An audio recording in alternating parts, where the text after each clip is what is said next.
de todo lo que es los receptores somatosensoriales, específicamente los involucrados en la sensibilidad somática, es decir, tacto, dolor y temperatura.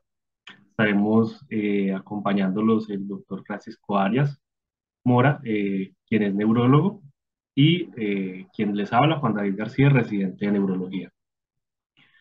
Entonces, como hemos venido haciendo las presentaciones anteriores, pues la idea es no solamente hablar un poco de lo que es la parte teórica y fisiológica, sino también involucrar un poco en lo que es el día a día en la práctica clínica. Entonces vamos a arrancar con un caso clínico.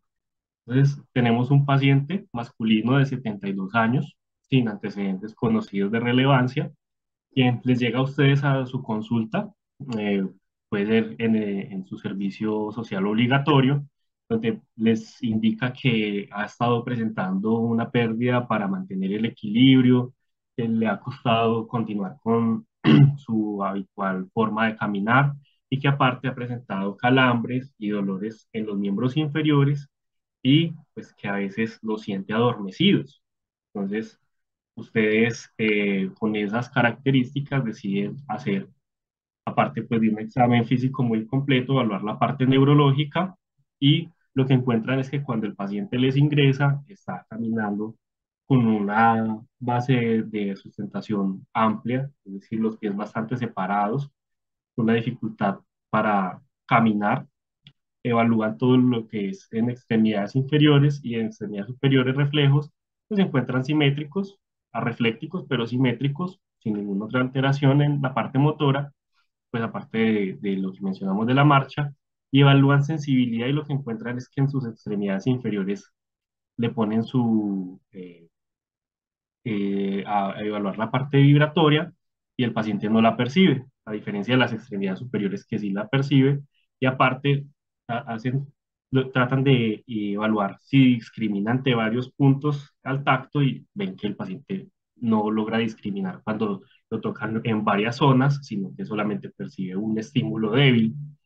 Hacen signo de Romberg, los encuentran positivo y lo que ustedes ven es que, pues, aparte de esto, le evalúan tacto superficial, temperatura con el mismo elemento frío y también el estímulo doloroso lo percibe sin ningún problema.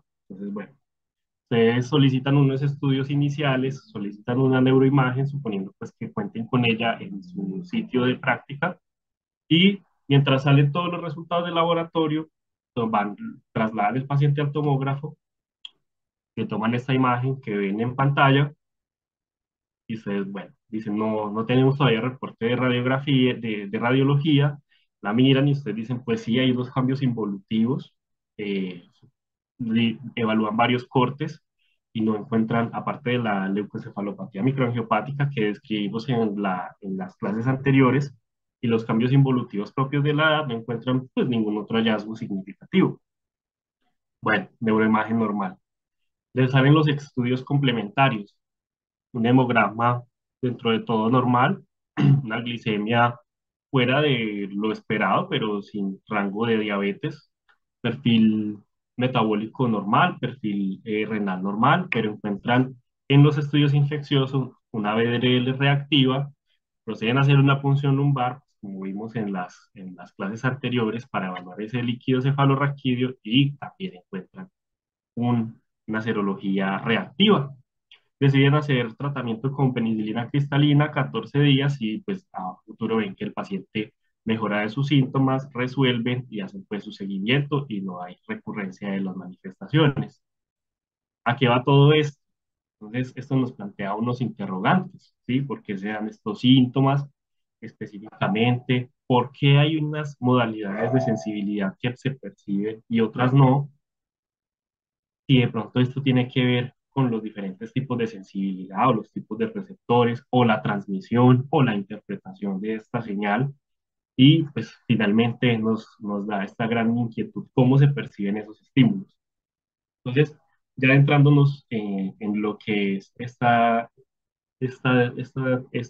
clase de lo que es los receptores somatosensoriales y todas estas modalidades de sensibilidad, entonces nos damos cuenta que en nuestro día a día nos estamos exponiendo todo el tiempo a un montón de estímulos y sin saberlo estamos interpretando un montón de información segundo a segundo, donde estamos no solamente interpretando lo que vemos, sino también lo que escuchan. Por ejemplo, ustedes en estos momentos están viendo las diapositivas, escuchando mi voz, escribiendo, todo esto lo están haciendo de forma simultánea. ¿Sí? Esto nos habla de la gran cantidad y de tipos diferentes de sensibilidades, porque cuando nos sentamos cerca de una fogata percibimos calor si no está directamente en contacto con nuestro cuerpo, ¿sí? Todo esto nos habla de lo especializado que tenemos los microorganismos a nivel de nuestro sistema nervioso central, y pues todo esto obedece a nivel microscópico, pues a nivel micro, todo lo que está en esa, que inicia desde la recepción de ese estímulo, cómo lo trasladamos hasta nuestro sistema nervioso central, cómo llega hasta allí y cómo lo interpretamos. Entonces, esos estímulos, desde ya tenemos que saber que hay diferentes tipos de estímulos que obviamente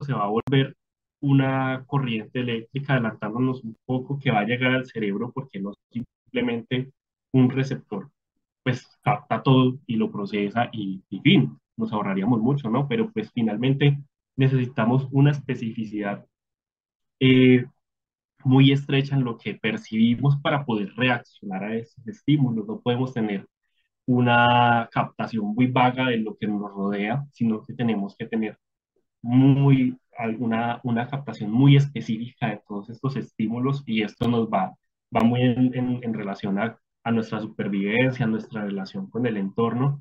Entonces, finalmente, esto es algo que se llama el principio de la línea marcada. ¿Sí? Es decir, cada receptor va a especializarse en un tipo específico de sensibilidad. Asimismo, la fibra nerviosa al cual este receptor va a transportar este estímulo va a estar especializada en un tipo específico de sensibilidad, y esta sensibilidad va a llegar a una zona del encéfalo que va a interpretar y que va a especializarse en esta interpretación de la información. Entonces, esto nos da los diferentes tipos de modalidades de sensibilidad y por qué cada tipo, cada modalidad está especificada en su receptor y en su fibra nerviosa. Entonces, como les mencionaba, nos vamos a centrar un poco en lo que es la sensibilidad somática. Entonces, en esta sesión, vamos a hablar entonces un poco en lo que es la parte de los mecanorreceptores. Como les mencionaba, los mecanorreceptores hay múltiples tipos. Pueden estar en lo que es en la parte más superficial, lo que es piel, pero también pueden incluirse en algunos tejidos profundos, como lo tenemos en el aparato tendinoso de Golgi o el uso muscular. Estos mecanorreceptores lo que hacen es obedecer a ciertos estímulos, como lo es la deformación del tejido, la presión, ¿sí? Todo esto nos va a hacer un estímulo físico que estos receptores van a interpretar y van eh, a, a ir directamente en un estímulo nervioso. Tenemos sobre todo una diferenciación en lo que es los mecanorreceptores en los tejidos que poseen folículos pilosos, en los cuales vamos a tener tres tipos muy relacionados a este tipo de tejidos, que son los receptores del folículo piloso. Pues es claro que cuando algo mueve nuestro cabello, lo podemos percibir, y esto lo hace el receptor del folículo piloso, que es directamente una fibra nerviosa que está inervando la base. Tenemos lo que son las terminaciones nerviosas libres, que más adelante vamos a hablar, que son un tipo de terminación que no solamente está en relación directa con el estímulo mecánico, como por ejemplo el tacto y la presión, sino también otros tipos de estímulos como lo es el dolor y la temperatura. En el caso, pues, de su función de ser mecanorreceptor, está muy en relación a lo que es tacto, presión y también la sensación de cosquilleo y de la percepción de los múltiples estímulos. O sea, cada ciclo de movimiento que genera una vibración es captada por los mismos receptores del tacto. Entonces, dependiendo de la especialidad del receptor, vamos a tener que, dependiendo de qué tantos ciclos se presenten por segundo, va a haber ciertos receptores que van a ser más, van a captar lo que son los estímulos de vibración más rápida y otros que van a captar la vibración que es más lenta. En este sentido, entonces tenemos que los corpúsculos de Pacini van a captar las vibraciones que son más o menos entre 30 a 80 ciclos por segundo. En lo que es los tejidos que carecen de folículos pilosos, tenemos, a, asimismo como tenemos las mismas terminaciones nerviosas libres, los mismos corpúsculos de Pacini, vamos a tener otros tipos de receptores, como lo son el corpúsculo de Meissner, que aparte de percibir lo que es el tacto, vamos a tener que percibir vibraciones de baja frecuencia entre 2 a 80 ciclos por segundo. Los discos de Merkel, pues que como lo ven en la gráfica, a veces hay varios discos que se unen en una misma fibra sensitiva y nos van a conferir lo que son las cúpulas de higo, y estos están muy en relación a lo que es la percepción del tacto continuo, del contacto continuo, dado que tienen una adaptación más lenta, diferente a lo que mencionábamos del corpúsculo de Pacini, que por ejemplo, este sensa lo que es un tacto en un momento inicial, pero el estímulo se adapta, se pierde y el que continúa percibiendo este contacto continuo son los discos de Merkel. Asimismo, las terminaciones de Ruffini, que son unas terminaciones también ramificadas y encapsuladas, van a estar en relación a la percepción de lo que es ese contacto intenso y prolongado, y asimismo lo que es la presión. También mencionar, como lo dijimos al principio, lo que son los usos musculares y los órganos tendinosos de Golgi, que también son mecanorreceptores de adaptación muy lenta, que nos van a percibir de forma continua cómo es esta posición y el tono en el que se encuentra el músculo para favorecer una respuesta más adaptable que vamos a hablar más adelante. Entonces, en ese sentido, tenemos estos mecanorreceptores que obedecen a lo que es tacto y vibración, ¿m? En lo que pues, les comentaba previamente. Dentro de otros receptores que tenemos lo que son los termorreceptores y los nociceptores, que van muy de la mano. Los receptores de dolor, hay que tener en cuenta que es que hay varias modalidades de dolor. Tenemos un dolor lento y un dolor rápido. El dolor lento es aquel que inicia incluso hasta un segundo luego de comenzar el estímulo, pero que tiene esta capacidad de aumentar progresivamente y que nos habla de lo que es más respuestas a la destrucción tisular. La otra modalidad de dolor es cuando tenemos un estímulo agudo que requiere una respuesta rápida y que se transmite a sí mismo con mayor velocidad, que está más en relación a los tejidos superficiales y que suele estar ausente en los tejidos profundos. Y estos son este tipo de dolor que a veces se siente punzante, relacionado, por ejemplo, lo que es el tracto de elementos punzantes o cambios de temperatura muy abruptos que requieren una respuesta rápida, mientras que el dolor lento suele estar, suele ser a veces un dolor que es progresivo, incapacitante y de difícil control. Por dado que, como vamos a hablar más adelante, tenemos algo que se llama la adaptación del receptor, y en este caso, estos receptores de dolor tienen casi que nula adaptación y el estímulo puede demorarse mucho en adaptarse y continúa haciendo esta estimulación de forma prolongada. Entonces, el dolor puede estar en relación no solamente a un estímulo mecánico, como mencionaba, pues de que, me chusé con un alfiler, una aguja, inmediatamente siento el dolor, retiro, Entonces, sino que también obedece, por ejemplo, a irritantes de carácter químico o también a cambios de temperatura que pueden estar en relación a un daño del tejido. Con respecto a las estimulaciones o el dolor que se percibe derivado de elementos químicos, tenemos múltiples sustancias o neurotransmisores que están en relación a esta percepción. Por ejemplo, la bradiquinina suele ser uno de los más relacionados con esta sensación, la que más dolor produce y, eh, y que está muy en relación al daño tisular.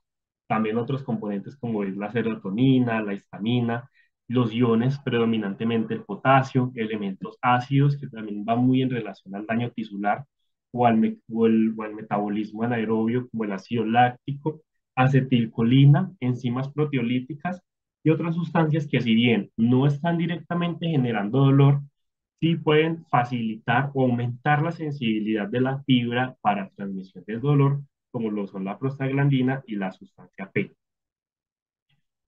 Ya hablando un poco de lo que es la recepción de del dolor derivado de una fuente mecánica o térmica, tenemos para la temperatura lo que son los termorreceptores.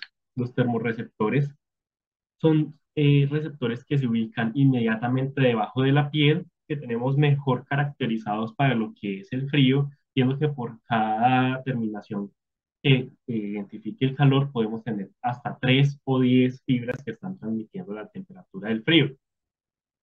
Esto varía dependiendo de la zona del cuerpo, la cual estemos evaluando, siendo que, por ejemplo, los labios o los pulpejos de las manos pueden tener hasta 25 puntos por cada centímetro cuadrado de área. Hay unas zonas como por ejemplo lo es la espalda que va a tener un punto por centímetro cuadrado, entonces van a percibir mucho menos estos cambios de temperatura. Si bien pues hay un estímulo térmico, se cree que el censo de la temperatura obedece principalmente a los cambios que genera en el metabolismo celular el cambio de temperatura, siendo que la temperatura fría enlentece el metabolismo y el calor aumenta el metabolismo, pero pues esto eh, sigue siendo pues como una teoría, pero sí cree que está muy directamente relacionado, es más que todo a los cambios en el metabolismo. La temperatura fría se han evidenciado que hay terminaciones mielinizadas pobremente, pues que son fibras que vamos a ver más adelante, que son alfa-delta ramificadas, que tienen una velocidad de transmisión de hasta 20 metros por segundo. Mientras que las terminales de calor no se han identificado una terminal o un receptor específico, pero se creen que son terminales nerviosas libres, dado pues que transmiten esta sensibilidad de una forma mucho más lenta, de hasta 0,4 hasta 2 metros por segundo, o sea, una proporción bastante diferente. Respecto eh, a este censo de la temperatura, tenemos varios tipos de percepción de la temperatura. Primero, tenemos lo que es la percepción del frío. Lo segundo, tenemos la percepción del calor, pero asimismo tenemos un frío que es lo suficientemente intenso para generar dolor y un calor lo suficientemente intenso para generar dolor o daño tisular. Entonces, hay unas características muy específicas con la temperatura y es que cuando tenemos el estímulo inicial del cambio de temperatura, vamos a tener un estímulo muy intenso, mientras que va a haber una adaptación que inicialmente va a ser rápida, pero posteriormente va a ser una adaptación muy lenta. Es por esto que, por ejemplo, cuando nos encontramos eh, no sé, en una piscina y salimos al ambiente, inicialmente supongamos que o el jacuzzi estaba caliente y salimos, inmediatamente sentimos que si el ambiente está frío, va a sentirse muy helado, mientras que las personas que no estaban dentro de este ambiente, pero dentro del jacuzzi, pero estaban en esta misma zona, van a sentir pues que el frío en realidad es más tolerable, mientras que el que acaba de salir del jacuzzi va a sentir un frío que es mucho más intenso, pero que poco a poco se va a ir adaptando. Entonces, esto obedece a que son receptores que se van a adaptar inicialmente rápido, pero que posteriormente la adaptación va a ser muy lenta y que como vemos en la imagen va a haber una gama amplia de temperaturas que podemos percibir, desde el frío, fresco, hasta el templado, calor, y ya hablamos del cuando generan dolor, lo que es el frío helado y el calor ardiente. Hay que, como ven en la gráfica, llega un punto donde cuando se empieza a percibir este dolor, se empieza a disminuir la sensibilidad como tal a la temperatura. Es por eso que cuando hay quemaduras directamente por el frío, se perciben casi que de forma idéntica a las quemaduras que se perciben por calor. Y es dado que esta, ya no se, ya la sensibilidad para la temperatura disminuye y lo que empezamos a percibir es ya un estímulo diferente que ya es de dolor y por eso puede que los dos estímulos se perciban casi que de la misma manera, diferente a la temperatura fría-calor. Entonces, bueno, aquí hablamos de los receptores, receptores mecanorreceptores, nociceptores y termorreceptores que pues, van directamente en relación al estímulo somático. Entonces tenemos primero que tenemos ya la captación de ese estímulo por el receptor. Entonces, ¿cómo vamos a interpretar esa información? ¿Cómo va a llegar al cerebro y de allí cómo vamos a responder a eso? Entonces, hay que hablar de lo que es la transmisión del estímulo. Entonces, vamos a poner un ejemplo que es uno de los ejemplos más estudiados, que es el corpúsculo de Pacini, que, como mencionábamos, es un receptor que está encapsulado y que obedece a los cambios, a la deformación de su cápsula o la presión directamente ejercida sobre ella. ¿Qué pasa? Que el área deformada va a estimular directamente la terminación nerviosa y va a abrir los receptores eh, para hacer este intercambio iónico que finalmente nos va a estimular la fibra nerviosa, que más adelante vamos a ahondar un poco en eso. Eh, Eso genera un cambio en el potencial del receptor que va a generar un cambio en lo que es el potencial de acción y nos va a transmitir la señal a través del nervio periférico. Entonces, esto es como la respuesta que ocurre a lo que es de lo que mencionamos previamente, que es la deformación, los estímulos químicos, la temperatura, la radiación magnética. El cambio en ese potencial puede ser de una amplitud de hasta 100 milivoltios y puede transmitirse a una velocidad que varía dependiendo del nervio, que más adelante vamos a mencionar, que puede ser de hasta medio metro por segundo hasta 120 metros por segundo. Entonces, es un cambio muy, pues una gama muy amplia de velocidades que podemos tener en la transmisión de este estímulo a través de los nervios. Entonces, ¿a qué obedece este potencial de acción? Pues ya lo habrán visto de alguna forma en las bases neurofisiológicas de lo que es el sistema nervioso, también pues como tal el potencial de acción de las células obedece a una permeabilidad que ocurre a nivel neuronal en la cual tenemos una bomba de sodio-potasio que nos ayuda a mantener el sodio afuera y a entrar potasio, pero también a canales de sodio mediados por voltaje. Y la membrana como tal, que es casi que impermeable a lo que son los aniones y permeable parcialmente a algunos iones como lo es el sodio.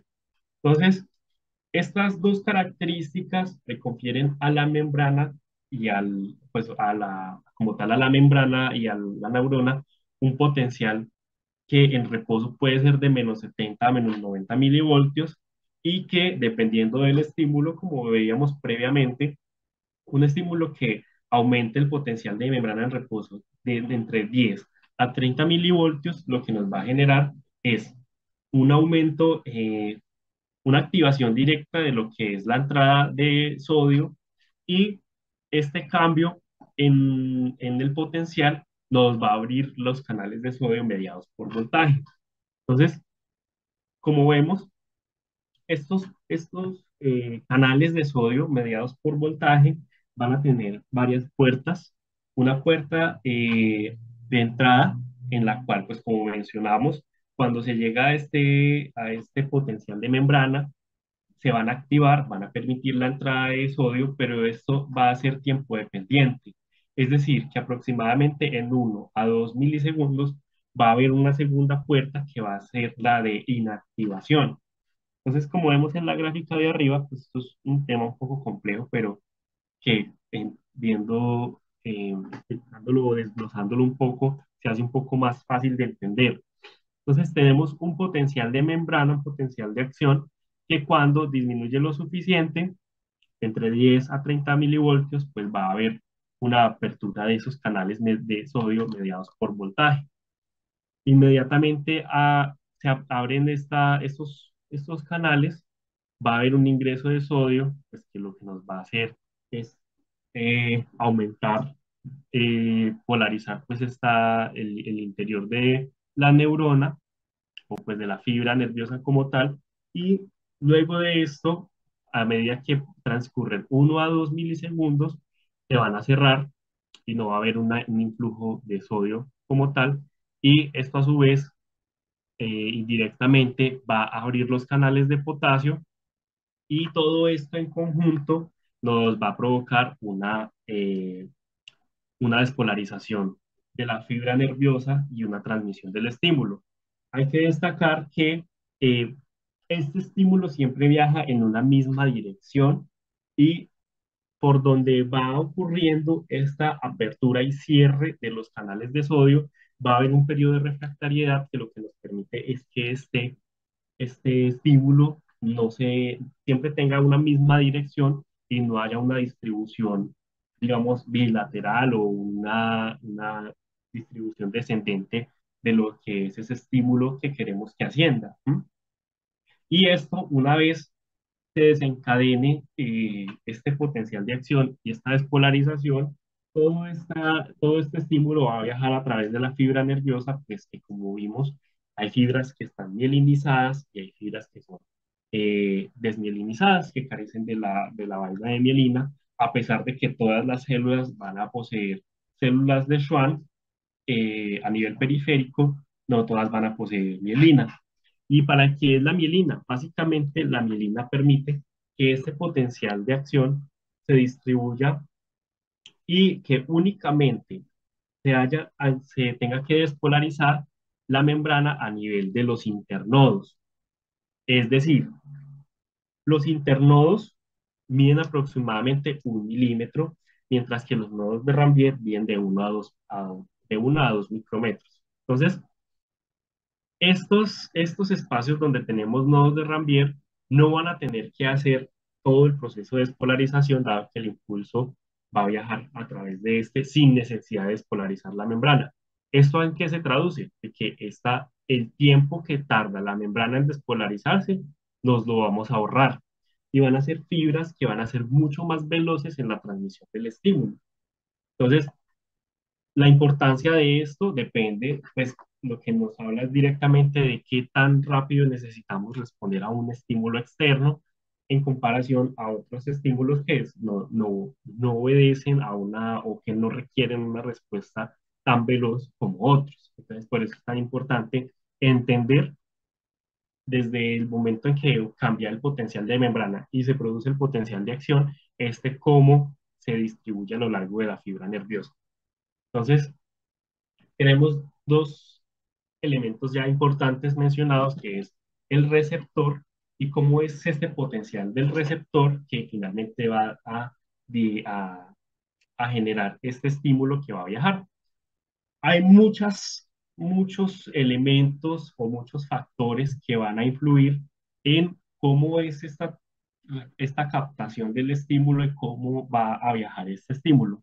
Primero, tenemos la cantidad del estímulo. Es diferente que yo haga, por ejemplo, un pinchazo con una aguja o con un alfiler en un punto específico, a que si yo lo hago con, por ejemplo, con una aguja o con una puntilla y le haga mucha más presión. Entonces, obviamente, la intensidad del estímulo va a ir directamente en relación a qué tan amplio va a ser ese potencial del receptor.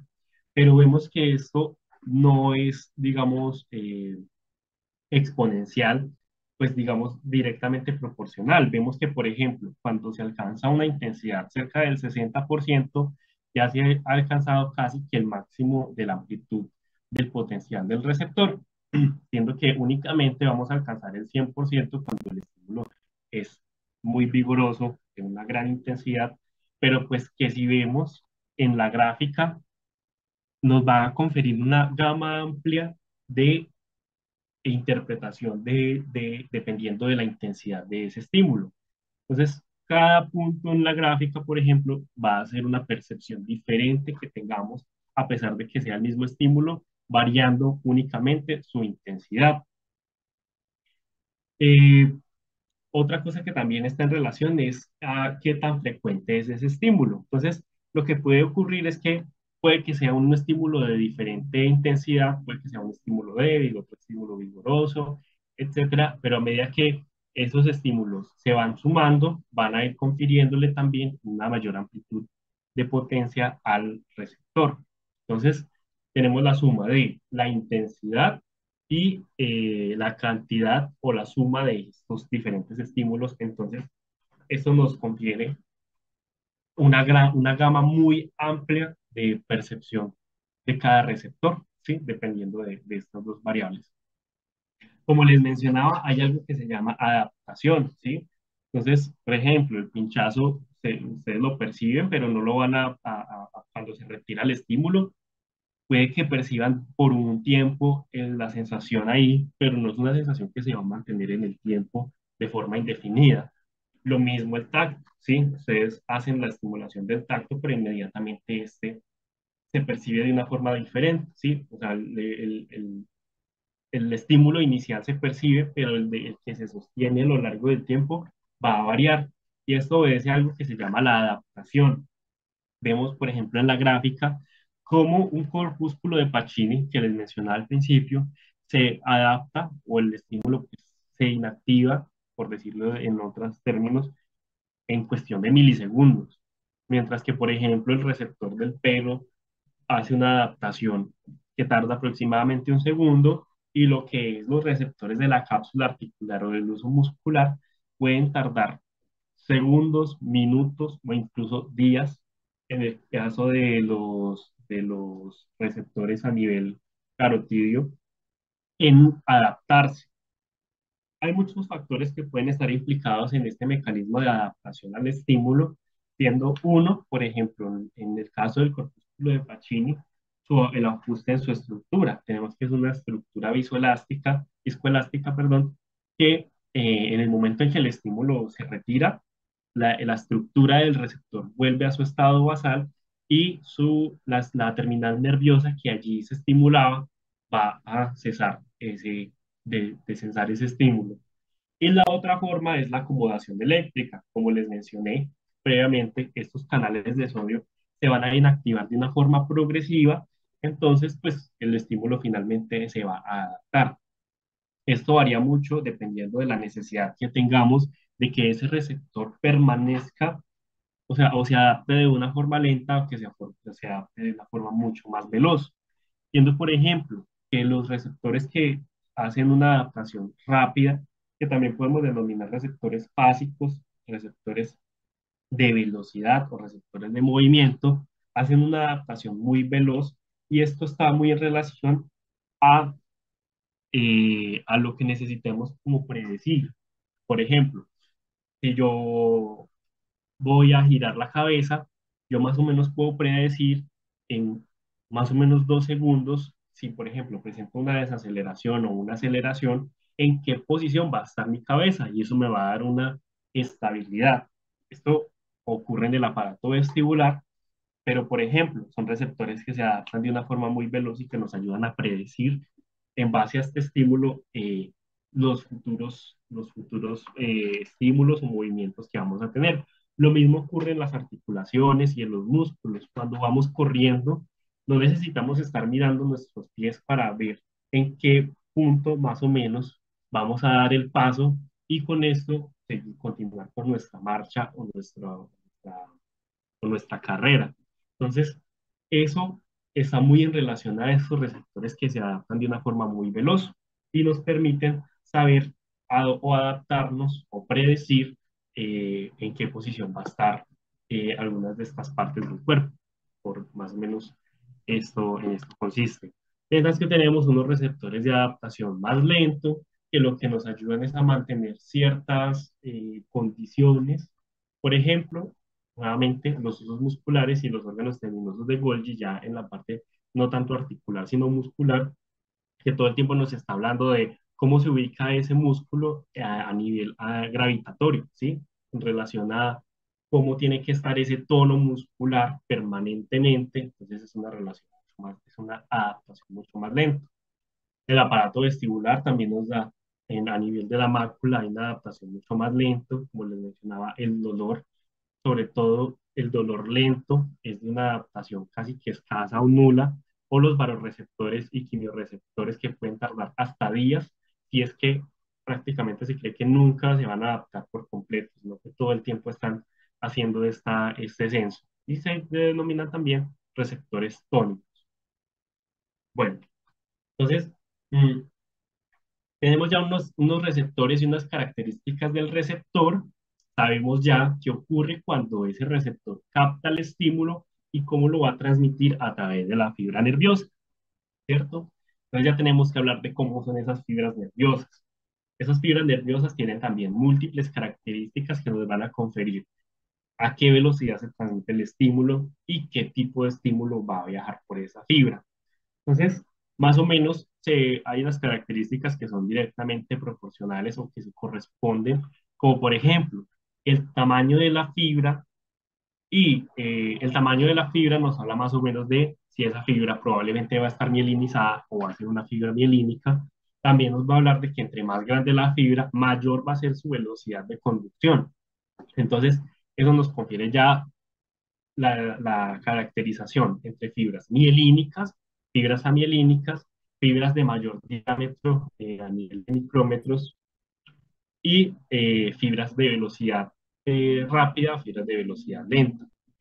Ya a nivel de la clasificación general de estas fibras nerviosas tenemos lo que son la clasificación, lo que son fibras A y fibras tipo C, que dentro de la clasificación sensitiva preferimos caracterizarlas en fibras tipo 1, 2 y 3 y las fibras de tipo 4, diferenciando el tipo 1 en A y en B.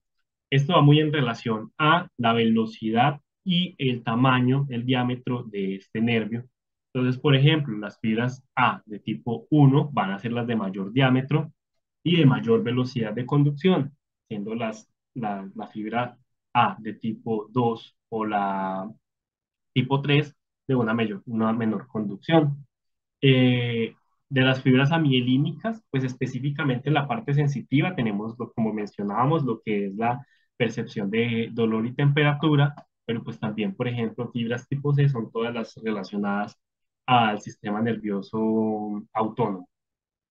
Entonces, ya desglosando esto un poco en lo que nos compete, que son las fibras sensitivas, tenemos que hay, como mencionaba, están directamente en relación, ¿no? Las fibras 1 con las fibras A de tipo alfa, las fibras tipo 2 con las A beta, las fibras 3 con las A delta y las fibras tipo 4 que son las fibras de tipo C. Las fibras de tipo 1A las encontramos en los usos musculares, como les mencionaba, son las de mayor diámetro, llegando a 17 micrómetros. Las fibras de tipo 1B las encontramos en los órganos tendinosos de Golgi, que pueden medir hasta 16 micrómetros. Las fibras de tipo 2, que están en relación a lo que son los receptores táctiles cutáneos y a las terminaciones en ramillete de los usos musculares, de hasta 8 micrómetros. Las fibras tipo 3 que censan lo que es temperatura, tacto superficial, dolor y escozor, pero que son mielinizadas, que pueden medir hasta 3 micrómetros. Y finalmente las fibras tipo C o mielínicas, que directamente censan lo que es dolor, picor, temperatura y tacto superficial, que pueden medir de 0,5 a 2 micrómetros y que asimismo su velocidad puede ser de hasta 0,5 metros por segundo, es decir, fibras muy lentas que carecen de la mielina y que por ende va a tener que despolarizarse a lo largo de toda su membrana y que esto va a requerir, pues efectivamente, un mayor tiempo para, eh, para directamente transmitir este estímulo. Entonces, Una pregunta, perdón. ujú, No me quedó muy claro si las tipo 3 tienen o no mielina. Bueno, las fibras tipo 3 son amielínicas, ¿sí?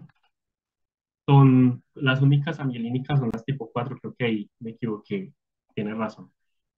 Entonces sí, básicamente las únicas amielínicas son las tipo 4, pero las fibras tipo 3 también pueden transmitir lo que es dolor y temperatura siendo mielinizadas.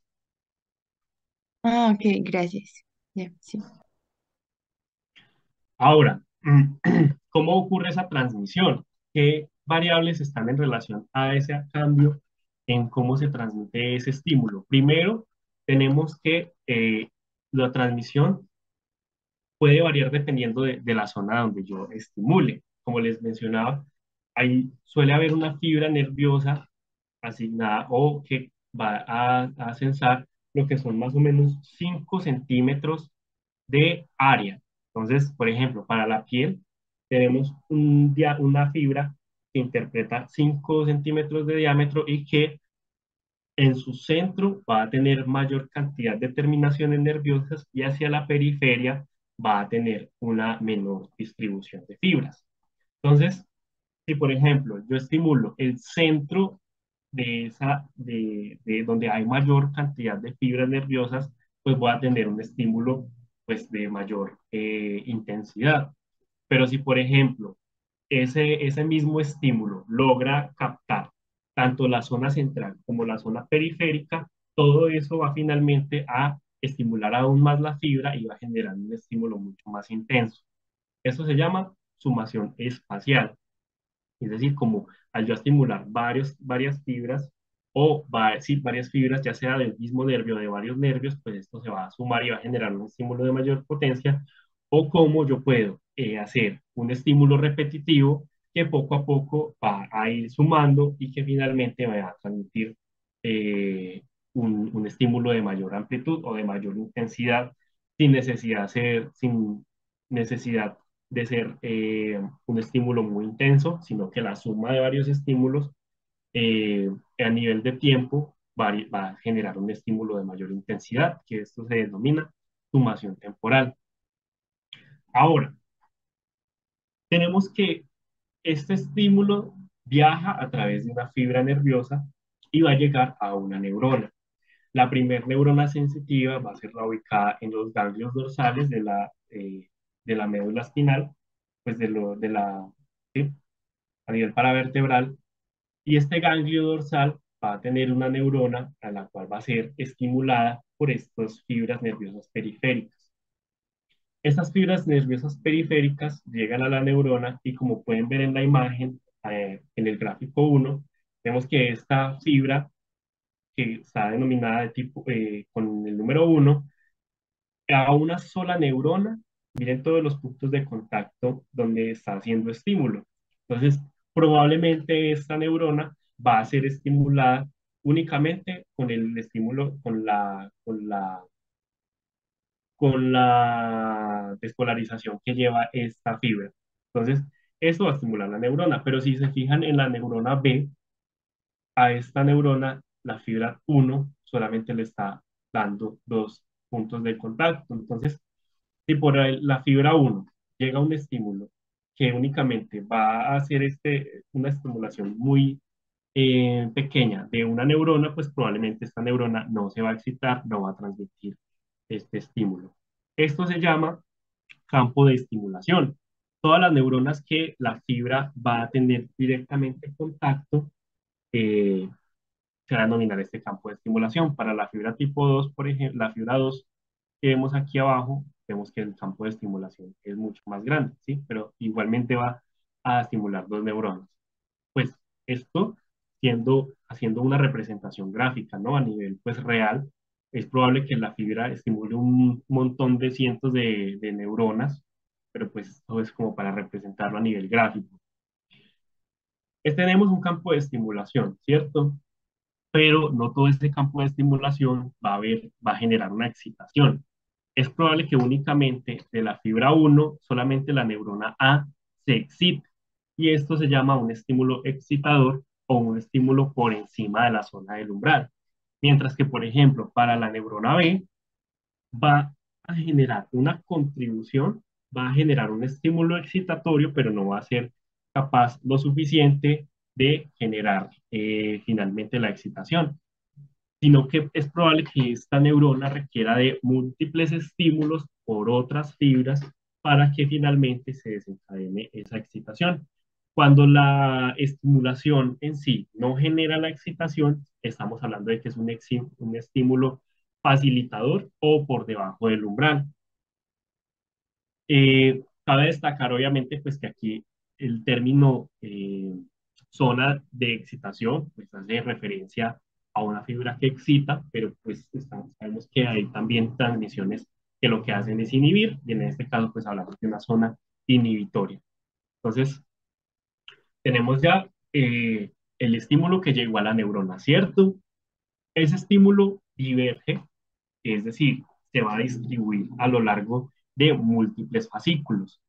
Esa distribución se puede generar en el mismo. Lo que busca la divergencia es que ese mismo estímulo se logre redistribuir a muchas zonas que pueden ser o a una misma zona a través de múltiples fascículos. Esto ocurre, como vemos en la imagen A, más que todo en relación a lo que es el sistema motor.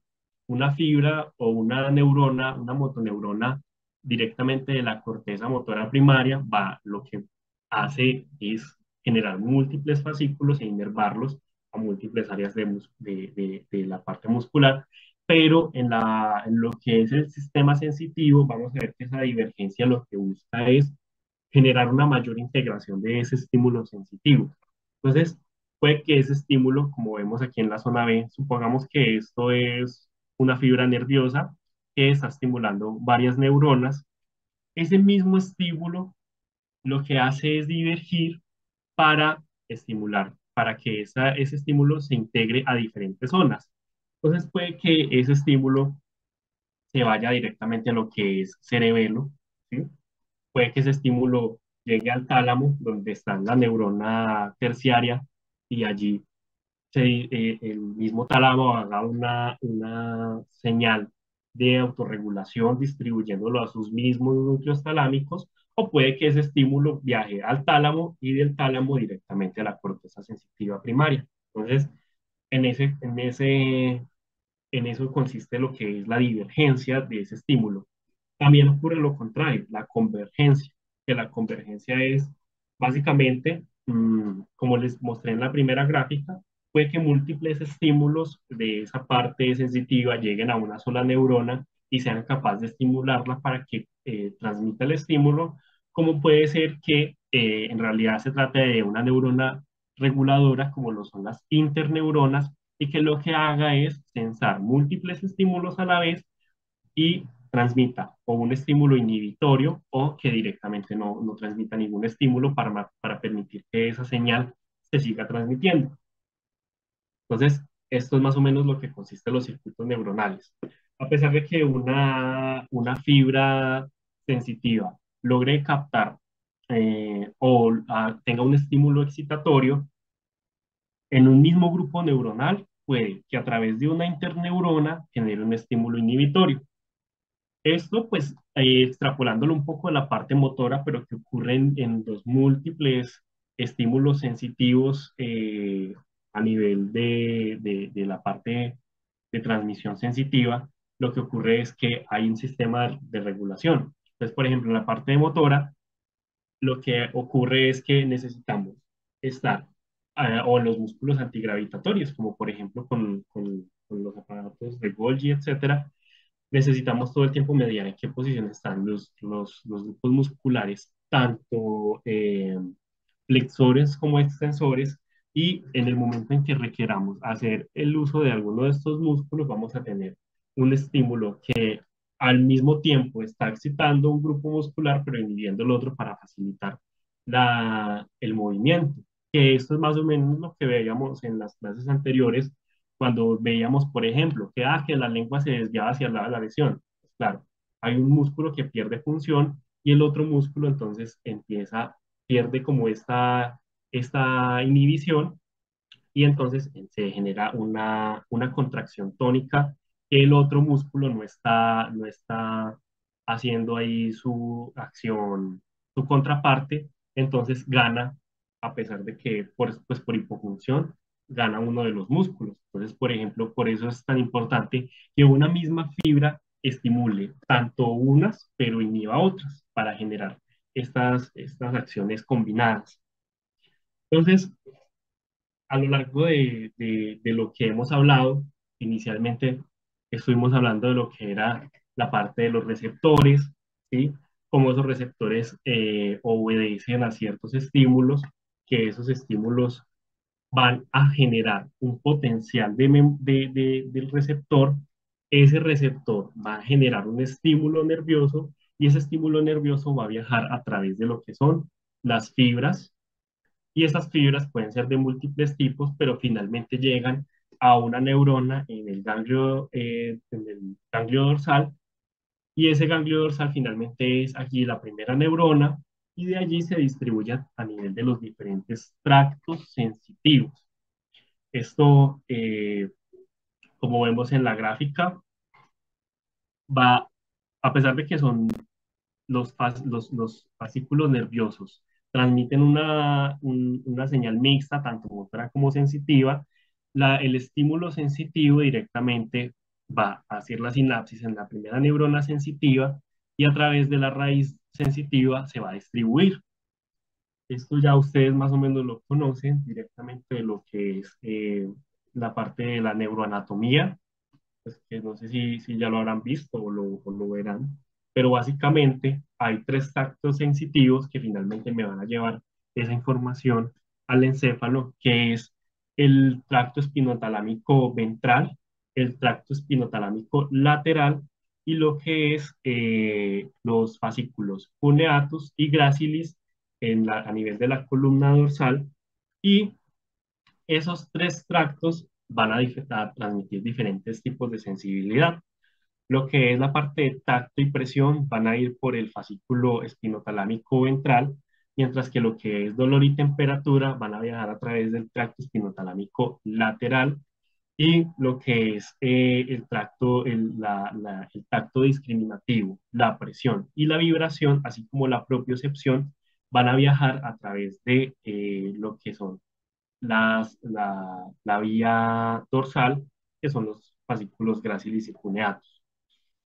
Para lo que es los tractos espinotalámicos, va a haber una segunda neurona que va a hacer sinapsis directamente al ingreso, que van a hacer pues esta segunda neurona, y finalmente la tercera neurona va a estar a nivel de tálamo, y de allí se va a distribuir toda esa información a lo que es la corteza sensitiva.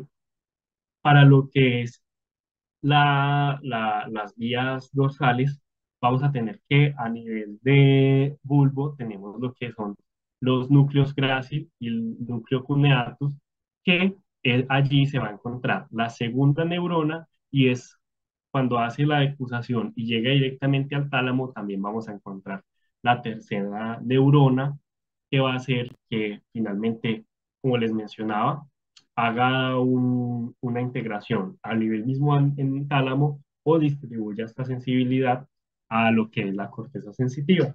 Y finalmente es allí, en esta corteza sensitiva, tanto primaria como secundaria y de asociación, donde ese estímulo que captamos inicialmente, ya sea pues de la vía somática o de la vía sensorial, se va a interpretar, se va a integrar y vamos a generar una respuesta.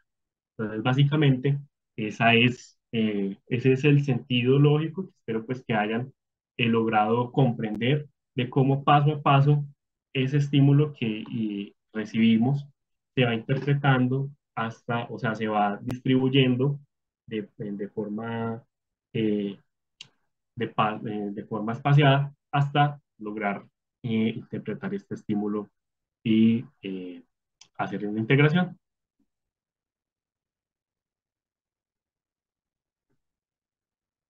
Entonces, no sé si el doctor Arias quiere hacer algún comentario, si quieren hacer alguna pregunta.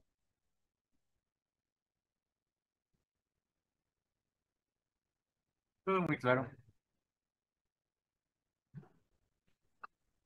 Bueno, Juan, pues muchísimas gracias. En cuanto al comentario que hizo la doctora Juan David, em, a mayor grosor, ¿cierto? Entonces va aumentando la denominación en las fibras. Sí, hay realmente mayor. Por ejemplo, las A alfa son las de mayor grosor y mayor mielina. Y entre lo que quiero decir es entre mayor mielina, más bien, y mayor grosor es proporcional a la velocidad. Y entre menos mielina o las amilénicas, como las 4 según esa nomenclatura, pues son las más lentas, como explicó el doctor. O sea, más o menos estamos hablando de 0,5 a 2 metros por segundo. Ya hablé un poquito de esto en la primera clase, porque ya las fibras más rápidas, estamos hablando que la conducción es supremamente rápida, ¿cierto? Como las fibras del mediano, explicábamos ese día, que pueden ser fibras que conducen a una velocidad de 60 metros por segundo. Entonces, ese es el concepto. A más mielina, ¿listo? Y más grosor, hay mayor velocidad de conducción. Gracias.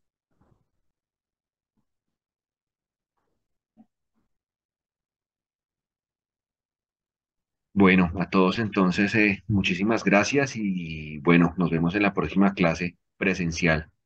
Que estén muy bien todos. Gracias, Juan. Bueno, muchas Muchas gracias, gracias, profe. muchachos. Gracias, Juan. Muchas Muchas gracias. gracias. Gracias. Hasta luego. Gracias, profe. Gracias.